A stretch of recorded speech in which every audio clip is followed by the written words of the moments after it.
બધાને મારા જય શ્રી કૃષ્ણ, બધાને મારા રામ રામ. મેં એક કાથરોટ લીધી, એમાં મેં રોટલીનો લોટ નાખ્યો, હળદર મીઠું નાખ્યા રે. એમાં મેં લીલા ધાણા નાખ્યા, એમાં મેં લીલી મેથી નાખી, આદુ મરચાની પેસ્ટ નાખી, મોણ માટે સિંગનું તેલ નાખ્યું, લોટ મિક્સ કરી લીધો રે. ધીમે ધીમે આપણો લોટ મિક્સ થાય છે. જરૂર મુજબ પાણી એમાં નાખતું જવાનું રે. લોટ આપણો બંધાઈને તૈયાર થોડી વારમાં થઈ જાય છે. રોટલીથી થોડો કઠણ લોટ રાખવો રે. આપણો લોટ હવે બંધાઈને તૈયાર છે. આજે આપણે ગુજરાતીઓની શાન એટલે થેપલા બનાવીશું સારી રીતે. આપણો લોટ સરસ એવો બંધાઈને તૈયાર છે. લોટ મેં એકઠો કરી એમાં પાછું 2 પાવરા તેલ એડ કરી લોટને સારી રીતે મિક્સ કરી લીધો રે. થેપલા બનાવવા માટે આપણો લોટ તૈયાર છે.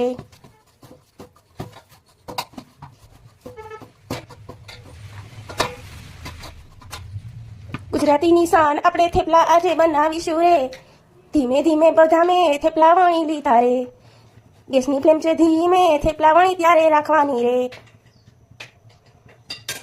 આ રીતે તેલથી થેપલા મેં શેકી લીધા રે.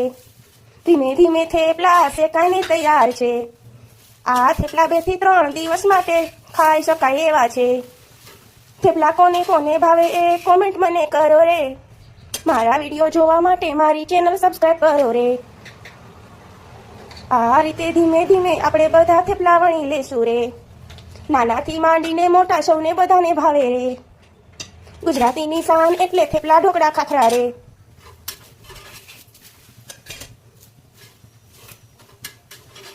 મુસાફરીમાં જાય ત્યારે થેપલા બધા સાથે લઈ જાય રે. થેપલા સાથે લસણની ચટણી, પુદીનાની ચટણી ભાવે રે. થેપલા સાથે દહીં અને ચા ખૂબ જ ભાવે રે. તમે બધા થેપલા સાથે શું ભાવે કોમેન્ટ કરો રે. મારા વિડીયોને લાઈક અને શેર કરો રે.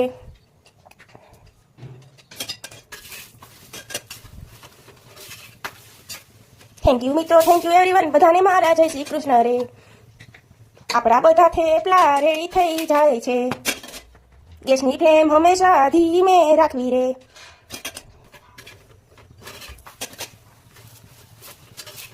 આપણા થેપલા સરસ અંદરથી પોચારું જેવા તૈયાર છે. થેન્ક યુ મિત્રો, જય શ્રી કૃષ્ણ.